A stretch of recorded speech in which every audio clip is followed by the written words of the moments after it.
लोगों ने मेरी बात नहीं मानी ना, तो मैं पुलिस स्टेशन जाकर आप लोगों के खिलाफ दहेज उत्पीड़न के साथ ही जान से मारने की धमकी के जुर्म में सबको जेल में बंद करवा दूंगी। इसलिए जो मैं कहती हूँ वैसा ही करो चुपचाप से। नहीं नहीं बहू, ऐसा कुछ मत करना, तुम जो कहोगी हम वो करेंगे। इसके बाद जूली उन सबको काम पर लगा देती है। ननद जी जरा जल्दी हाथ चलाइए, नहीं तो। नहीं नहीं मेरी प्यारी भाभी, भाभी मैं करती हूँ ना, आप आराम से बैठो सोफे पर, और किसी चीज की जरूरत हो तो कहना। सासू माँ खाना बना या नहीं? अब हमें कल तक का वेट करना होगा क्या? बस बहू रानी तैयार है। थक हार कर ननद सफाई करके वहीं फर्श पर ही लेट जाती है, जिसे देख जूली कहती है, अब यहां क्यों रायते की तरह फैल गई?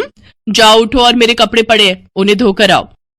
तुम रहने तो ही ना देवरानी जी, कपड़े मैं धो देती हूँ। नहीं कोई जरूरत नहीं, मैंने कहा ना आज आपका छुट्टी का दिन है, आप कुछ नहीं करेंगी। उधर सास पसीने से तरबतर होकर रसोई से बाहर आती है और सबके लिए खाना लगाती है। उफ, ये कोई खाना है? इसकी तो शक्ल देखकर ही खाने का मन नहीं कर रहा। ले जाओ ये खाना, मुझे नहीं खाना, मैं अभी अपने लिए कुछ बाहर से ऑर्डर कर रही हूँ। लेकिन बहू मैंने इतनी मेहनत से बनाया है, पूरे 2 घंटे लगे हैं मुझे रसोई में खड़े हुए।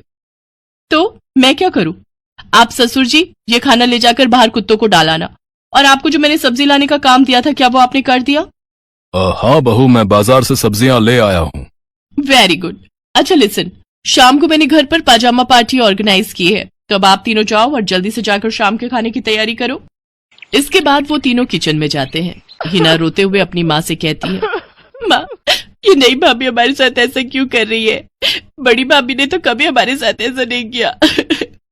हमारा किया हमारे सामने आ रहा है बेटी, हमने जो बड़ी बहू के साथ किया है उसी की सजा हमें मिल रही है। तभी जूली, हितांश और मानसी भी वहां आ जाते हैं।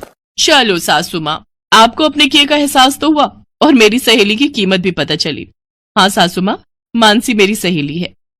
क्या ये सच है बड़ी बहू? हाँ सासू माँ, ये मेरी बचपन की सहेली है और आगे की पढ़ाई के लिए विदेश चली गई थी। जब इंडिया आई तो ये हितांश से मिली और इन दोनों को प्यार हो गया। फिर जब हितांश ने मुझे इससे मिलवाया तो पता चला कि ये मेरी बचपन की दोस्त जूली है। सॉरी माँ जी, मैं आपके साथ ये सब करना तो नहीं चाहती थी, लेकिन आपने जो मेरी सहेली के साथ किया उसी का बदला लेने के लिए मैंने ये सब किया। बड़ी बहू हमें माफ कर दे, तेरी तकलीफ को हम समझ ही नहीं पाए।